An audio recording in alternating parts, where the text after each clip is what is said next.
Police have now issued a public safety alert, and they're searching for a suspect after a woman was dragged into the woods and sexually assaulted by a stranger in High Park last night. Let's go live now to CP24's crime analyst, Steve Ryan, who's at High Park. And Steve, the investigation continues.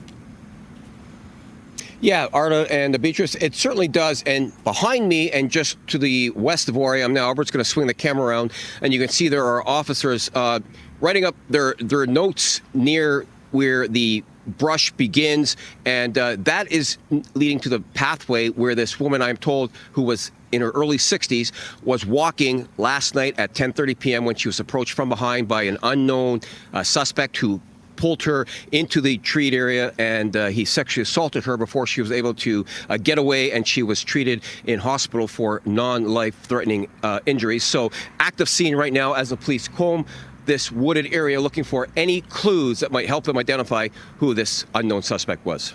Steve, I know you spent many years working in the sex crimes unit directly with victims, with survivors. What does this do to a victim, someone, like you said, a woman in her 60s who's been victimized by somebody while, seemingly out for a walk in High Park? And what does it do to the greater community?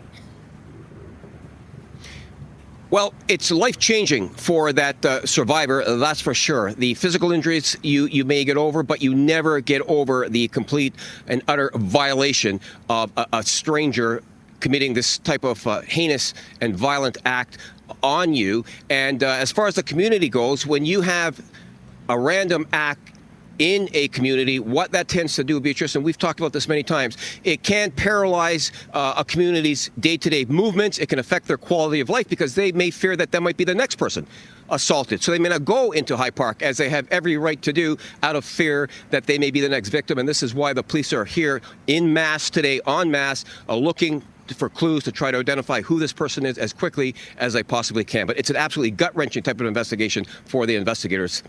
Steve, I know you've gotten a lot of messages from people that are worried. What would you say to people who, are out on their own, walking at night, they're on guard, they're on high alert? They don't want something like this to happen, obviously, to them. So, Arda, I have got that question many times today, and it has to do with pepper spray or any sort of aerosol spray to protect yourself. So the simple answer when it comes to pepper spray, it's prohibited by law. You cannot carry it for any reason. That is a prohibited weapon. When it comes to an aerosol spray such as a dog repellent, you can carry dog repellent to fend off aggressive dogs that may come across your path as you're out for your walk. Having said that, if in fact you find yourself in a situation where there could be a threat to your life or serious bodily harm, if you have dog spray on you that is on you for the sole purpose of defending against dogs, you can use what you think is the most correct and most effective tool that you have to defend yourself. Just know that any force that you use in self-defense has to be proportionate to the threat, and you will be at some point asked to articulate and justify that choice of the use of force that you use. So pepper spray, out of the question. Dog spray you can carry, defend off dogs. If you find yourself in an imminent threat of bodily harm or death, you can use that dog spray if you feel you need to, but you will have to justify as to why you use that dog spray against a human and not a dog, if that makes sense. Steve, thank you so much for this. Appreciate it.